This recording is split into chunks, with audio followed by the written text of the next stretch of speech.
जोगाड़ नहीं मिलल। 18 के उम्र में भी जोगाड़ नहीं मिलल। तो कैसे खेली होली हमरा यार ना मिलल। अरे यारो नहीं मिलल भतारो नहीं मिलल।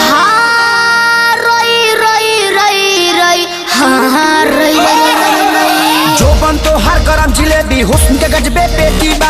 अदा देख दिल भइल फिदा जानो तो हर चॉकलेटी बा।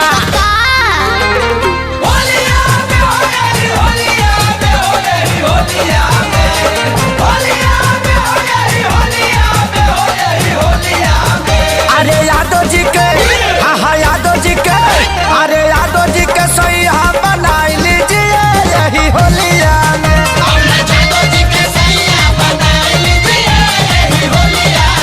जितना मन पर रंग डाला भाई लीजिए अपना चोलिया में।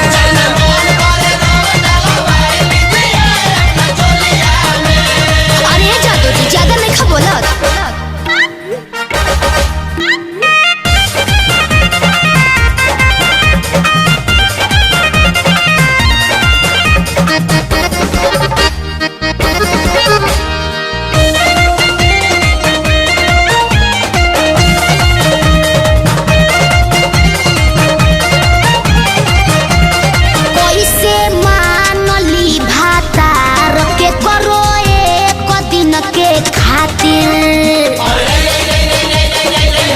ना चुप रहो बोलो।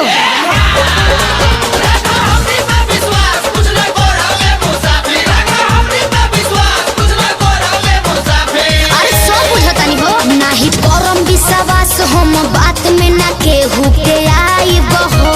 डिमांड रही जान सब हम मिल के हम तो हर पुराई हो। अच्छा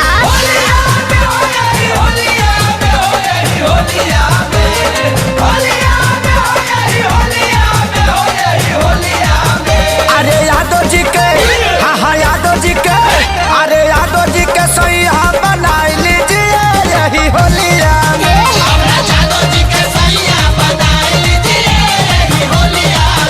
जितना मन करे रंग डाला भाई लीजिए अपना चोलिया में।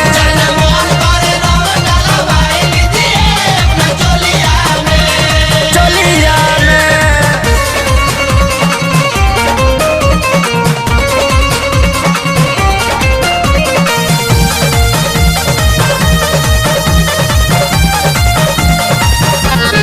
सुन चंदन यदुवंशी पीछा पड़ गहिल हो।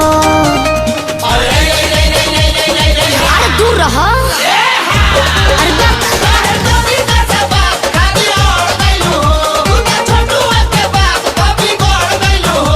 तो का चाहता रहो हंस गइनी दादा हम आके खेसारी के बस्ती हो। नाच ठुमका लगा के तू कहला विवेक संग मस्ती हो। अरे दादा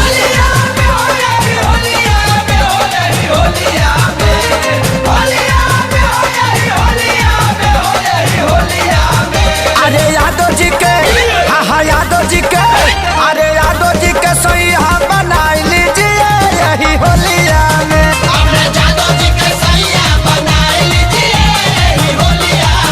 जितना मन करे रंग डाला भाई लीजिए अपना चोलिया में।